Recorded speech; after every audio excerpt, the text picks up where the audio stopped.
Wabarakatuh. Bagaimana kabar kalian hari ini? Selalu jaga kesehatan ya. Nah, di video kali ini saya akan lanjut ke bab 2 ya. Judul babnya sistem klasifikasi. Klasifikasi itu apa? Klasifikasi itu pengelompokan. Jadi, ada 3 garis besar yang akan kita pelajari pada bab 2 ini. Yang pertama, ciri-ciri benda yang ada di lingkungan sekitar kita. Yang kedua, cara pengklasifikasian makhluk hidup. Dan yang ketiga, kita akan belajar tentang pengelompokan makhluk hidup dalam 5 kingdom. Nah, video ini khusus akan membahas tentang ciri-ciri benda yang ada di lingkungan sekitar kita. Baiklah, langsung saja kita mulai. Oke, pada bab sebelumnya, bab 1, kalian sudah tahu kan kalau semua benda di alam sekitar kita itu dibedakan menjadi 2. Yang pertama itu ada objek atau komponen abiotik, dan yang kedua ada objek atau komponen biotik. Nah, yang abiotik ini yang terdiri dari benda tak hidup atau benda mati. Kemudian yang biotik terdiri dari benda hidup atau yang biasa disebut dengan makhluk hidup. Benda tak hidup atau benda mati ini ciri-cirinya dia tidak bernafas, tidak beradaptasi, tidak berkembang biak, tidak bergerak sendiri, dan lain sebagainya. Nah, biasanya benda mati ini disebut juga dengan zat. Kalau kita kelompokkan berdasarkan wujudnya, zat ini ada 3. Ada zat padat, zat cair, dan zat gas. Nah, sekarang coba perhatikan gambar. Bisakah kalian menunjukkan benda mana saja yang tergolong benda tak hidup atau benda mati? Iya, pintar sekali. Jadi, benda tak hidup atau benda mati yang bisa kita lihat di sini itu ada air, batu, tanah, mobil, dan awan. Oke, sekarang saya akan bahas benda-benda hidup atau yang biasa disebut dengan makhluk hidup. Ciri-cirinya, yang pertama memerlukan makanan, kemudian bernafas, mengeluarkan zat sisa, bergerak, peka terhadap rangsang, tumbuh dan berkembang biak, beradaptasi, dan memiliki bahan genetik. Nah, sekarang kita akan bahas satu persatu ya.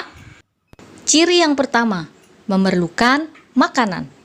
Makhluk hidup itu butuh makan untuk mempertahankan hidup, supaya dia bisa tumbuh dan berkembang, supaya tubuhnya berenergi untuk melakukan berbagai macam aktivitas, dan lain sebagainya. Ciri yang kedua adalah bernafas. Sebagian besar makhluk hidup memerlukan oksigen dari lingkungan untuk bernafas. Oksigen yang dihirup digunakan untuk membakar makanan sehingga menghasilkan energi. Energi itu bisa digunakan untuk melakukan aktivitas sehari-hari. Selain energi, pembakaran makanan yang tadi itu akan menghasilkan air dan juga karbon dioksida, di mana kedua zat ini akan dikeluarkan ketika makhluk hidup menghembuskan nafas. Ciri yang ketiga, mengeluarkan zat sisa. Zat-zat sisa metabolisme ini pada akhirnya harus dikeluarkan dari tubuh. Proses pengeluaran zat sisa itu disebut dengan ekskresi. Zat sisa pada makhluk hidup dapat berupa urin, keringat, uap air, dan karbon dioksida.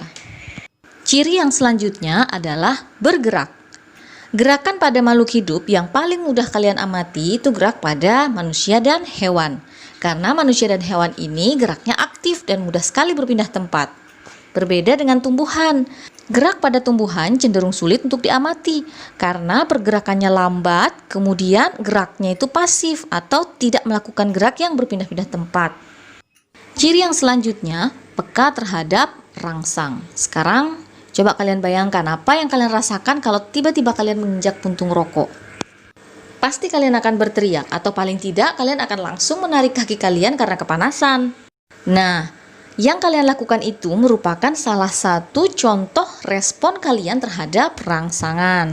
Rangsangan itu ada 2 ya, ada yang sifatnya fisik, ada juga yang sifatnya kimiawi.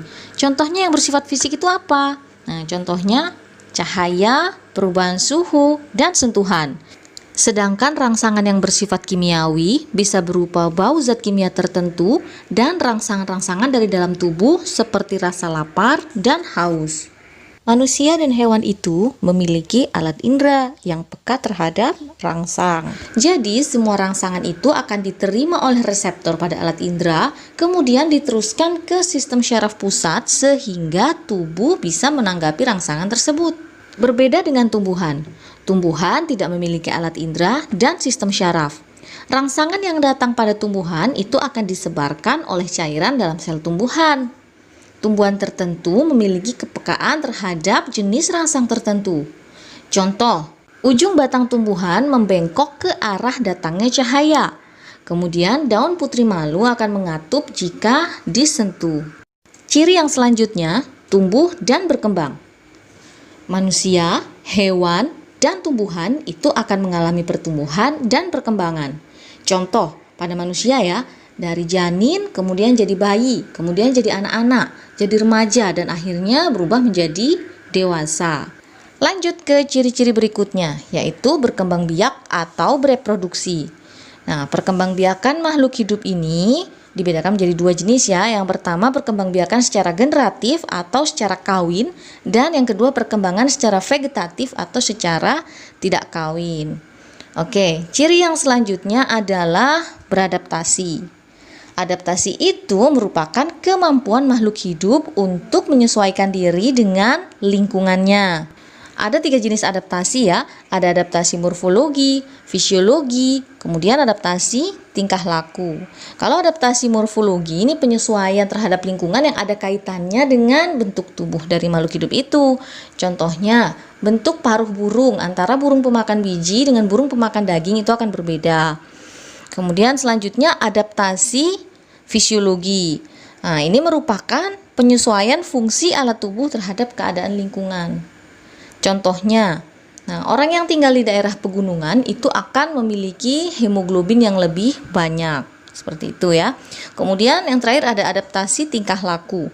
Adaptasi tingkah laku ini penyesuaian makhluk hidup terhadap lingkungannya dalam bentuk tingkah laku. Contohnya, kaki 1000 itu akan menggulung jika disentuh. Oke, kemudian kita masuk ke ciri-ciri yang terakhir. Memiliki bahan genetik. Jadi setiap makhluk hidup itu pasti memiliki bahan genetik ya, berupa DNA maupun RNA. Oke, sudah paham belum tentang ciri-ciri makhluk hidup? Kalau sudah, coba perhatikan gambar.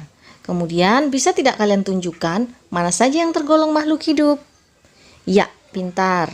Ada pohon, rumput, ikan, orang, dan juga sapi. Oke,